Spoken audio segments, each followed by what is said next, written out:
All right, welcome back to the GreenLight Investor for the week ending February 12th, 2016. Our goal at the GreenLight Investor is to provide a unique resource to help make managing your 401k both a simple and easy process. We do this with a simple worksheet that uses red, green, and yellow cells to help you decide when to buy, what to buy, and when to sell. This presentation will be for information and educational purposes only and should not be taken as personal investment advice. I'll be showing some examples, and those are exactly what they are. They're examples of how you can use this worksheet as an additional research resource to help you manage the fund choices within your 401k. Always refer to your own investment policy to make certain that the choices you're making are appropriate for both your investment time horizon as well as your understanding and acceptance for taking on risks in financial markets. Okay, let's go ahead and go right into the worksheet and see what we've got for the week. On the left side of the worksheet, we always start out with our investment choices that are available to you. The column headers include the fund number, the symbol, the fund name, and a brief description of the fund that's available to you. At the top, we have our core investments, the index funds. And then as we scroll down this worksheet, we'll go into the satellite investments, which start out with the money market funds, fixed income, U.S. growth and income, the U.S. equity funds, international funds, and finally the sector funds at the bottom. Center of the worksheet, let me open that up. We'll go to View, we'll go to Custom Views, and let's go with our performance columns. We'll put in the performance, and here we go. The center of the worksheet has the performance that we update each week so that you can keep better track of how your investments are doing versus the other investments available to you in each of the different categories. Every week we'll update the closing price, the month to date, quarter to date, and the year to date returns. We'll do that for each of the funds, and that gives us an idea how each of the different categories are performing. And finally, we'll come to what I think is the most important part of the worksheet, and that's the current weekly trends. It's on the right side, and it's really anchored with columns U, V, and W. Column V shows us the relative strength change on a week-over-week basis. And what that does, at a glance, you'll be able to see which funds have been performing the best in each category and which have been the weakest. In our index funds, we can go right here, and without any other calculations, we can see that the total bond fund has been the strongest performer. It's got a short-term bullish signal, an intermediate-term bullish signal, and a long-term trend score that is neutral. It's got a strong week-over-week change, and this week we finally did change from a string of red lights to our first green light. So that's a sign that this fund may be turning around. But we'll go back to this in just a minute. Let's go down the worksheet and see how the rest of the different categories are.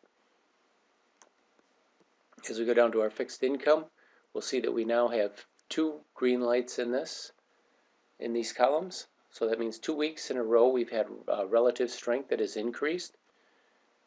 This has been, the International Bond Fund has been the strongest in the group, and this also has a bullish short-term, bullish intermediate, and a neutral long-term.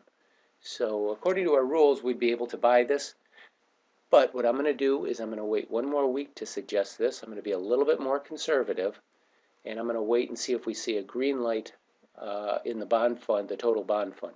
If we see this turnover next week, we'll be allocating capital back into fixed income investments.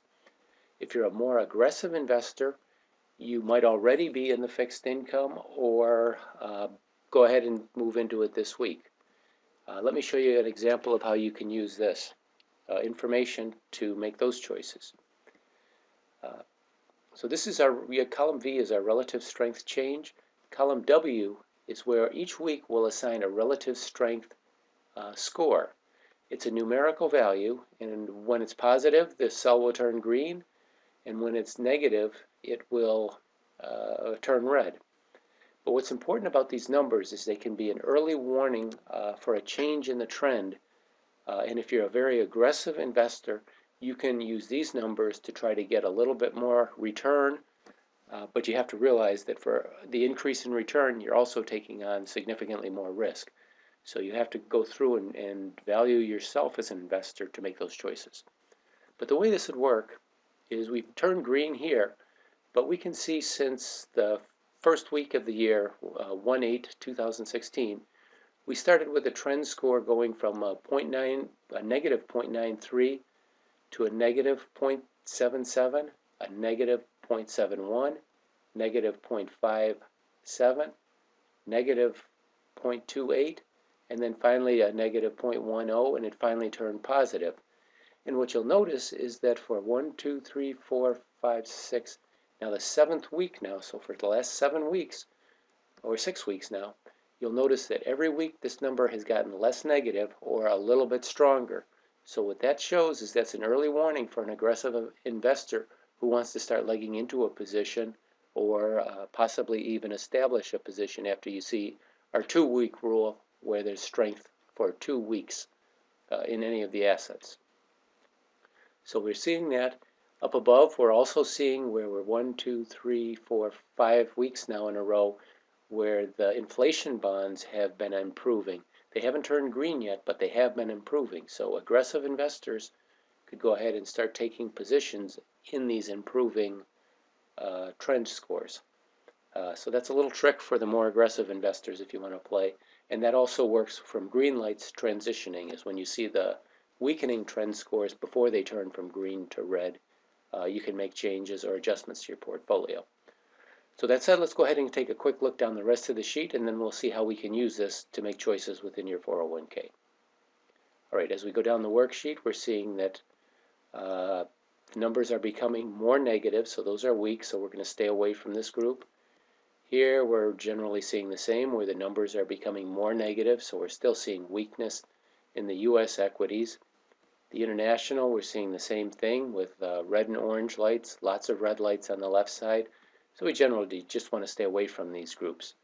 And likewise, what we're seeing here is negative trend change numbers that are more negative on week-over-week basis. So again, we'll want to stay clear of these for now. The only ones that look interesting are the inflation-protected securities, the total bond fund, and we're starting to see a little bit of activity in the international bond fund and the Ginnie Mae bonds. Those are both actually on weak bond signals that are strengthening. It'll become strong once this turns to a bullish and this yellow light turns to a bullish. So right now that's where we stand. With that said, let's see how we can use this information to make choices within your 401k. To go over to our view in the worksheet, you click View, Custom Views, and we'll go to My Current Asset Allocation. Click Show, and here's our allocation that we have. Please remember that you'll have to enter these manually. To make the actual changes, you'll have to go to your website at work, make the changes there. Once the changes are confirmed, you can update them in this worksheet, and this is how you'll keep track of your changes and how you're invested each week. Simply slide the slider over to where you see the year-to-date total return, and we can see that the bonds are positive, where the equities are negative. Here are the two funds that we're looking at right now. Once we see this one change, if we do next week, it'll be a very conservative signal because we've waited for a full 2 weeks to see this change, but we'll make an allocation. We'd like to see 10% in this group of core investors, so we would allocate at least 5, possibly 10% next week. As we slide down, we see we have a current allocation of 0%. Since we are seeing these turn positive, we're going to switch some capital to this next week, and we'll see how to do that when we decide to make this change. For right now, we're seeing, again, a moderately strong buy signal. The reason it's moderately buy signal is that we haven't quite seen the bullish long-term trend change yet, but we do have the 2 green lights in column W and X, so that's signaling 2 strong weeks in a row.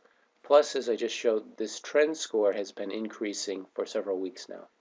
So this is on a buy signal, so moderately aggressive investor could take an allocation to this, as well as this fund here. So those two are currently on moderate buy signals. As we scroll down, though, we're seeing red all the way down the column, so there's nothing else to do. Our 30% allocation to U.S. equities, we have zero invested. Again, the main reason is because there's so much red showing. Once that starts to show more positive or less negative trend score numbers, we'll start looking at these. But for right now, they're off the table. And the same with the international and sector funds. Those are both showing weakening relative strength trends. So we'll stay away from those until we see at least 2 weeks of improvement. That said, we're getting very close to finally taking some action. If you're a more aggressive investor, again, you know you could have taken action, or still can right now if you want to start getting into the bond funds. But again, always remember that the more aggressive you are on entering, the more risk you're taking also by entering too early and seeing a change in the trend score. When you wait a little longer, you're generally more positive that the trend is taking place, but you're also giving up some gain for that. So as an investor, you have to make a personal judgment as to how you feel about that. If you're willing to take on the additional risk to try to gain a little more in the markets, or if you'd rather be a little bit more conservative and just stay with established trends. Okay, let's go ahead and go back to our homepage view. We'll go to with our performance columns, we'll show, and I'm going to save this one right here. That said, that's what I've got for the week. I hope this has been helpful. If you'd like to get a copy of this, you can always send me an email, and I'd be happy to email you a copy, put you on our weekly distribution, and you'll get a copy of the spreadsheet. Also, go to our website at greenlightinvestor.org, and the worksheet will be posted each week, and you'll be able to download it, review your fund holdings, and for about 5 minutes or less each week, you can get a real good quick review and use this as an additional tool to make choices within your 401k.